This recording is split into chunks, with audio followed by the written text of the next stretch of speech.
In an interview this week with the Health Secretary Wes Streeting, Sky News' Kate Burley made it really difficult to watch. This gotcha-style presenting that they seem to have taken on doesn't really work when the interviewee is actually giving proper answers. Take Teresa Coffey, for example. She's absolutely awful when it comes to interviewing. And when trying to catch them out or just basically asking them why they're on top of the brief makes perfect sense. A bit like this.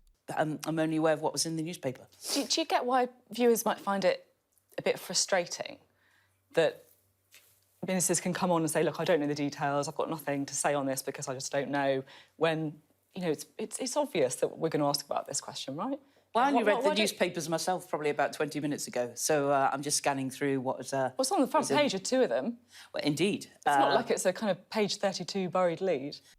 But when you're actually getting proper responses, it just makes the interviewer look silly, constantly interrupting to try and get that social media clip.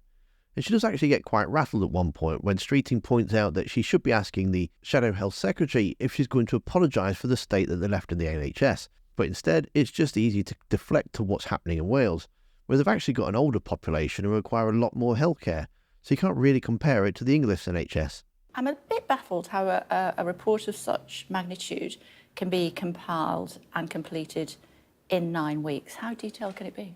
It really is, and the proof of the pudding's in the eating. Over 300 data sets, huge engagement in the consultation, an expert reference group. To be honest, Kate, I've drawn a different conclusion. If we can do a thorough piece of work like this in 8 weeks, why is Whitehall so often slow on so many other agendas?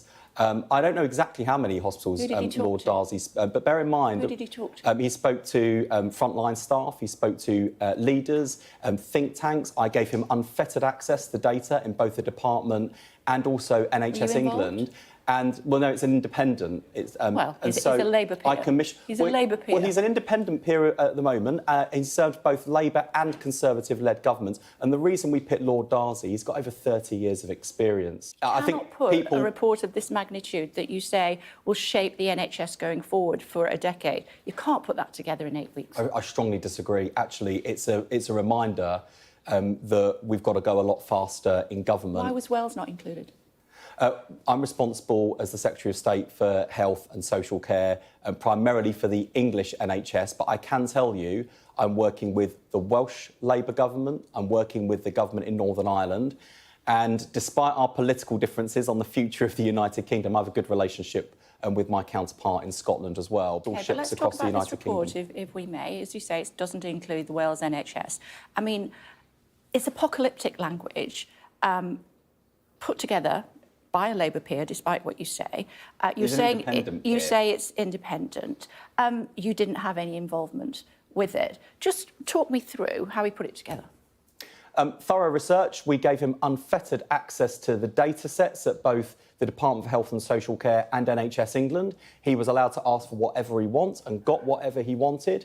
He's had a really good team doing the data analytics and coming up with a robust and, I think, unarguable evidence base. He has done genuine engagement with people on the front line as well as leaders.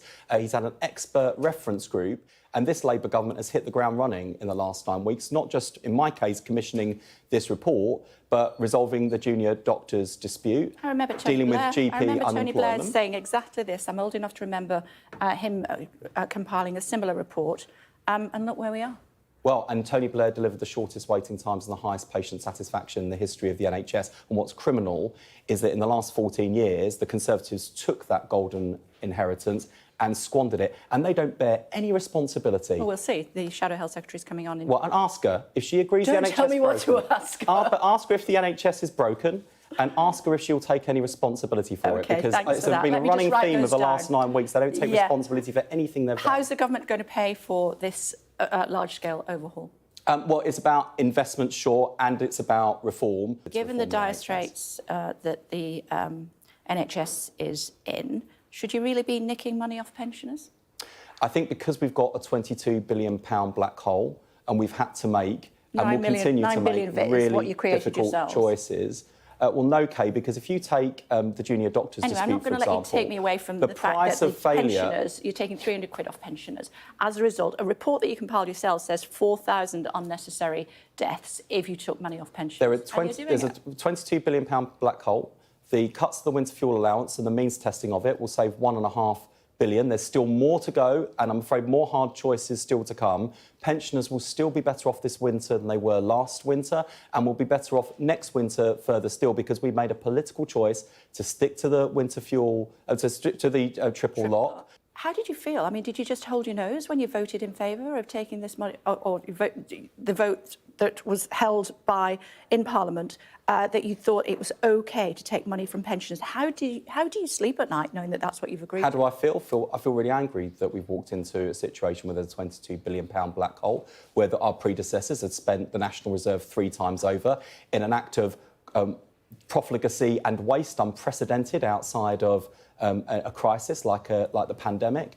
I think they should be ashamed of themselves, and we are now cleaning up their mess. That's hard. The medicine is hard to swallow, but as I say, if we don't take the tough choices now... You. Did you see that? Well, you know, but she won't take any responsibility when she comes on, because they never do. About responsibility, it is outrageous. £22 billion black hole, it's outrageous. It's outrageous what they did to our public finances. It's outrageous the state of the NHS. It's outrageous the state of the prison system. It's outrageous the lawlessness on our streets. How did you feel about that, seeing prisoners celebrating as they were coming out with bubbles? It is outrageous, but it's outrageous for any Prime Minister... But it's actions that you're taking. No, it's actions that the Prime Minister, before the general election, should have taken when he was warned by police chiefs, by prison chiefs, if you knew that unless he acted, we would end up in this manifesto? crisis.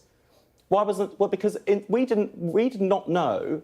And, you know, the OBR accepts this, the IFS accepts not this. accept it. But we did not know there was a £22 billion black hole this year in day-to-day spending created by their waste, their profligacy and their recklessness, deliberately spending money they knew wasn't there on the hope it would carry them through the general election, save a few more seats, and someone else would pick up the responsibility for cleaning up their mess. That's what we are doing now. We will face up to the hard choices, and we will not duck the difficult decisions. Just to clarify, Lord Darzi was elected as a Labour peer, is that right? And served in a Conservative-led government, so he's an independent peer at the moment. And why is he an independent peer? Because he didn't want to work with Jeremy Corbyn? Absolutely. There you go. Thanks very much indeed. And neither did I, but we dealt with him, didn't we? There we go. One of the questions from that clip was that she's asking about the winter fuel payment. And it's a hot topic at the moment. But I don't think the media, as well as MPs, are doing enough to reassure people that it's not being taken away from everyone, and those that still desperately need it will be able to get it. It's just easier to paint everybody with the same brush and make it sound like they're taking it from everyone. And in last week's debate, the Tories were quite happy to twist the narrative to make it sound a lot worse. And you can see him doing that in the video that's on screen now. Thanks for watching. Don't forget to hit that like button, and I'll see you next time.